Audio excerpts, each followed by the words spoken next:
Hello and welcome to Christ is Life podcast.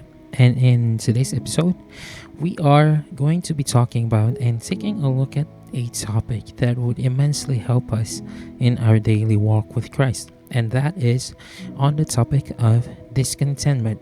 And specifically, how do we defeat discontentment? How do we defeat discontentment? Discontentment is something that would steal away our joy, something that would steal away our peace, especially when we're living in a world such as today, where because of social media, because of the internet, and because of the advancement of technology, we're pretty much exposed to constant new things, and we're pretty much always exposed to other people's achievements, right?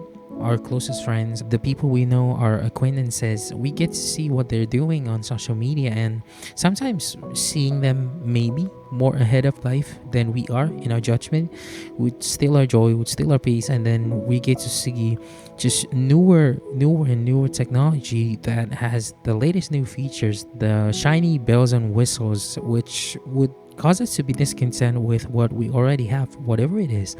And so knowing how we can defeat discontentment would definitely help us in our daily walk with Christ. Why is discontentment dangerous? And I'm going to give you two reasons for that. Number one reason is discontentment is a sin. Because really, what discontentment is we're saying that we're not satisfied with what God is doing in our lives.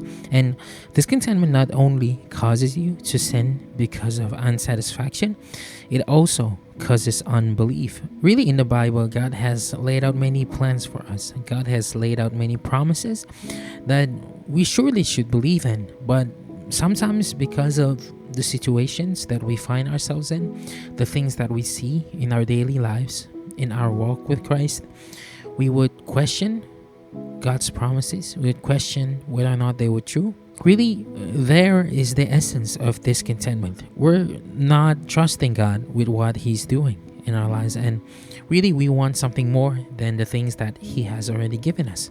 Now, the problem is the Bible has promised that God does all things for your good, which is in Romans 8 verse 28. And so the things that you have in your current situations, the things that are happening, those are the best things that could have happened to you because they were by God's hands. And God knows what is good for you. Sometimes when you see certain things that other people have, maybe a better spouse, or better things, better items, more wealth, more money, it would cause you to be discontent and really want what they already have, right? You want something that does not belong to you. And of course, the Bible has already talked about the sin of coveting. And specifically, 1 John chapter 2 verse 16 says that everything in the world, the lust of the flesh, the lust of the eyes, and the pride of life, comes not from the Father, but from the world. And here is really a description on all the types of coveting. The first is, of course, the lust of the flesh, which talks about your physical urges, which covers things like sexual immorality, your lust, your desire for eating more food than you actually need, and those things. And then the lust of the eyes, which comes from looking at the things that incite our eyes, such as looking at things that cause us to really want but can't necessarily have. Maybe someone pretty, someone's spouse, or someone's items because it looks shiny, because it looks nice. We could fall into that kind of sin, that kind of coveting, which is from the lust of the eyes. And then the pride of life, which can be described as wanting to be exalted and having pride in that. And really, these are the three things that the devil uses to tempt us. And they're the same things that Eve was tempted. Eve was tempted when it comes to the lust of her flesh, because she wants to eat the fruit. She thinks it will taste good. It would help satisfy her hunger. And then also with her eyes, with the lust of her eyes, because she thought the fruit looked good to eat. It looks pretty. And then finally, the pride of life. Eve thought that if she ate the fruit, she would become like God. She would have wisdom. And that's really the three pillars of coveting. And then the second reason for why discontentment is a sin, it's because discontentment ruin our lives because it never allows us peace. There will always be people who seem more blessed than us, people who are luckier than us, people who are smarter than us, more attractive or more desirable than us. And before the internet was, I think this wasn't as big of a problem because you're not exposed to pretty much all of the world, all of people with each their own things. But right now, we live in a world where you're pretty much connected to everywhere. You can see people living anywhere and everywhere with whatever achievements they have, with the things that they have. You can get to look at influencers who seem to have everything, actresses, and all these can cause you discontentment. They would put your life in danger, your walk with Christ in jeopardy. Discontentment really tells us that everything that we have now is not enough. And when everything is given by God to you, we're saying that God is wrong in his judgments and that he does not give you what you need. He does not give you that he's somehow wrong in his calculations when he gives to you. And there, again, connects to the sin of unbelief. We need to always remember, we need to think about the fact that there are many, many, many people who are less fortunate than us, who somehow are content, who somehow are happy in their lives, and we really need to learn from them. I've been going through really rural areas where technologies are not as prominent, and then I get to witness people who live in shacks, who live as a farmer, who really has to work really, really hard to eat food. And then even when they eat food, they're not eating like us. They don't have a lot of choices that we have, and yet they're really happy people. They are people who are content. The children are all smiling, they're playing around with each other, and then the parents are also happy. And somehow that really causes me to think that we need to learn from them.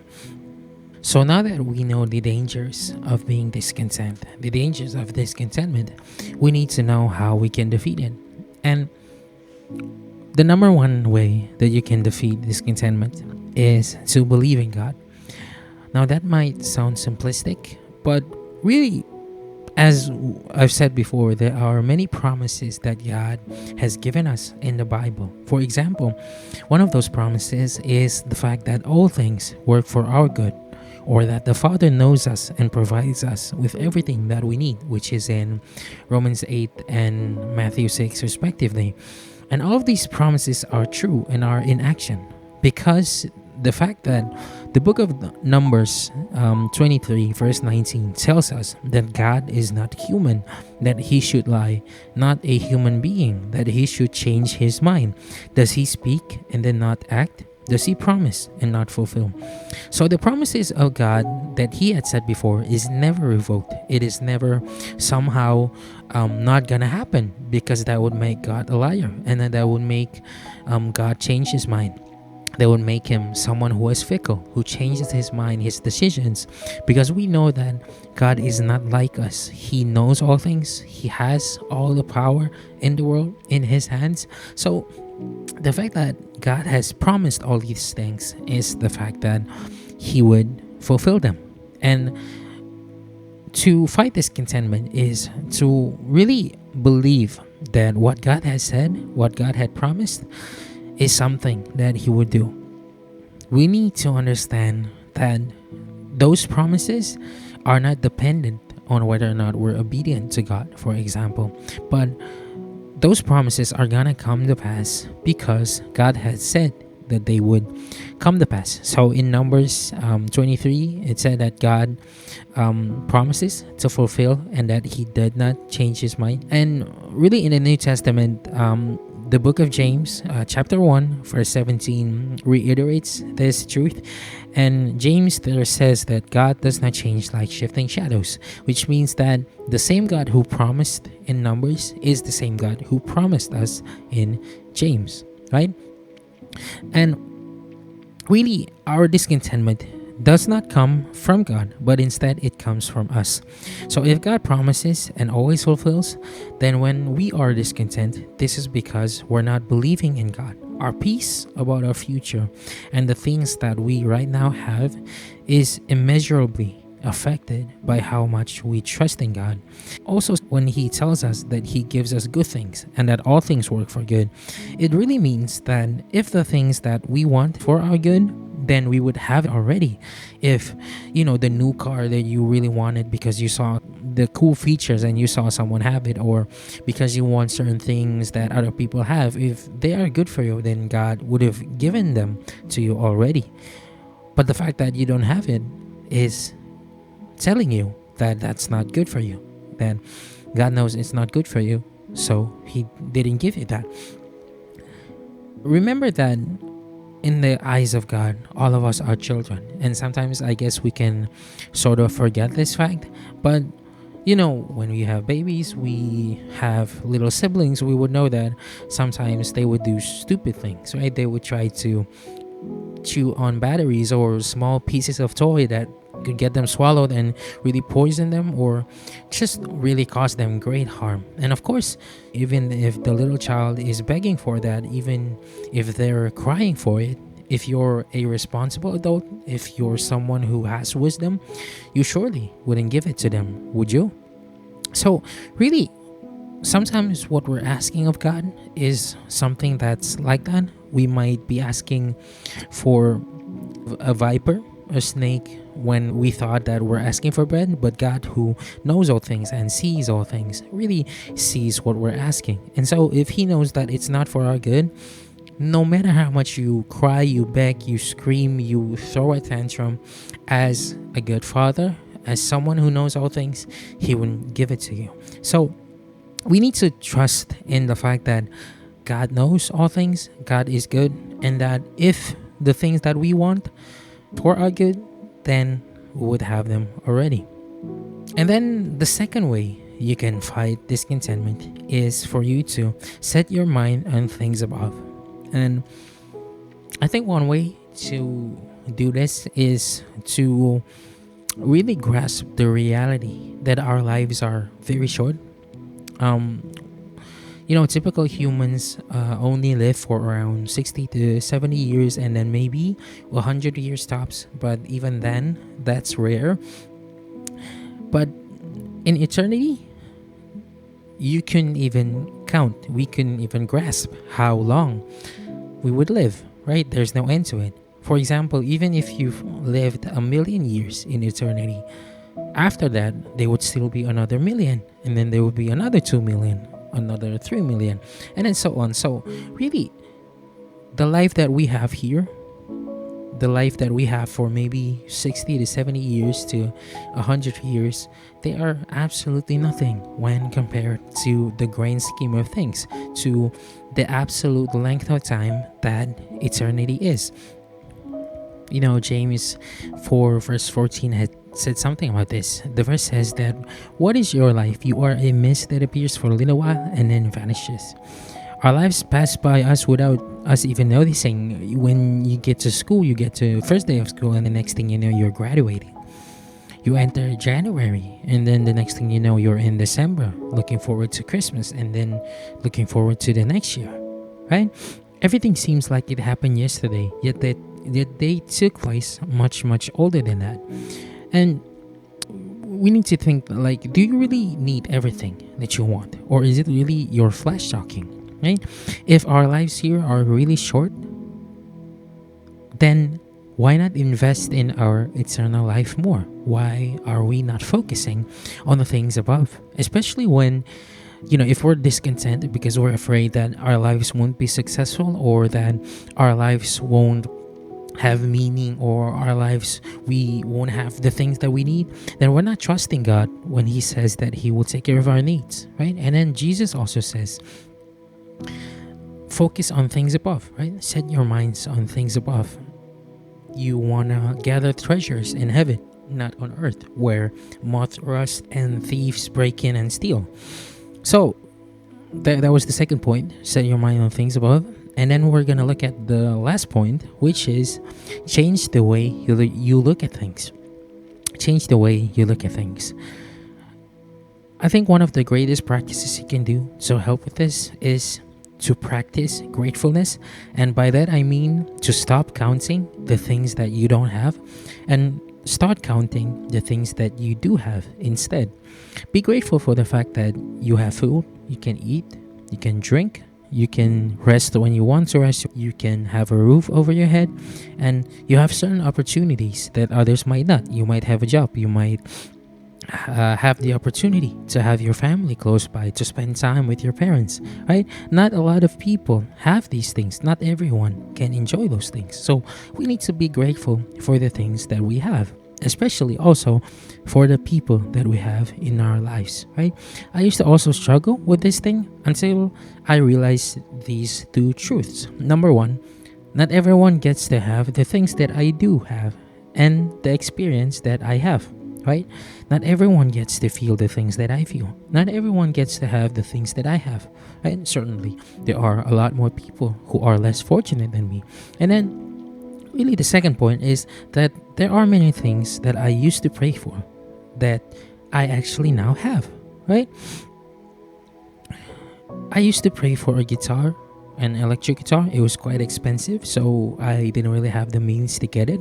As someone who was in my teenage years at the time, so I prayed, and I prayed for 10 years until God gave me that. And then sometimes when I'm praying for something and then I don't get it, and I'm just frustrated and I'm discontent, I remember that there are so many things that I used to really want back then that I now have.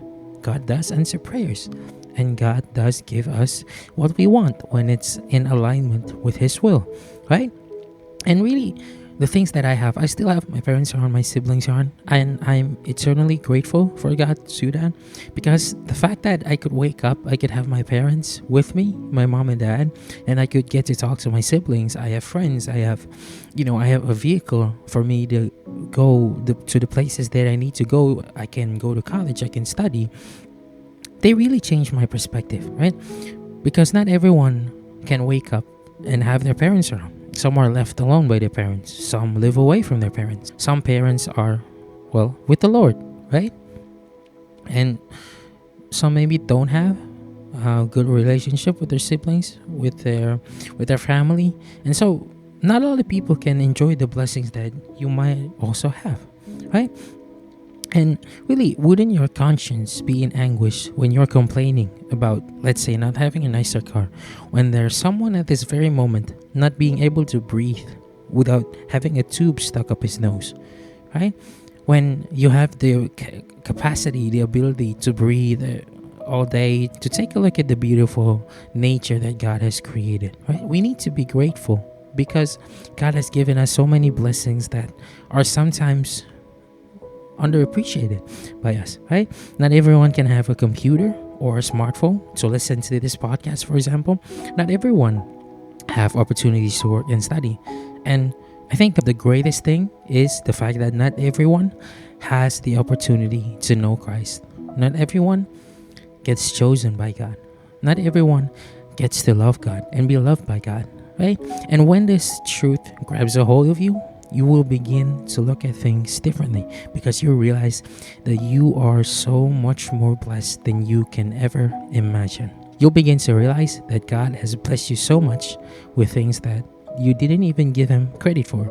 So all of those things, the things that we have talked about, I really hope that they would help you to defeat discontentment, right? Be grateful for what you have because God has promised that He will never leave you and He will never forsake you. And if God promises, He will never forsake those promises. Thank you for joining me on Christ is Life podcast. I pray that our time together has encouraged your heart and drawn you closer to Jesus. If today's episode blessed you, make sure to come back next time for more episodes as we continue this journey of faith together. You can send in your questions at christislifepodcast@gmail.com with the subject Ask Christ is Life Podcast. And if you'd like to support us, you can subscribe to our Patreon through patreon.com/ChristIsLifePodcast. Your generosity and support will help us reach more people with the message of Christ, create higher quality episodes, and to continue sharing His truth. Every gift, whether big or small, truly makes a difference. Until next time, stay rooted in Christ, walk in His love, and remember, Christ is life. God bless you. I'm Vlad, and I'll see you next time.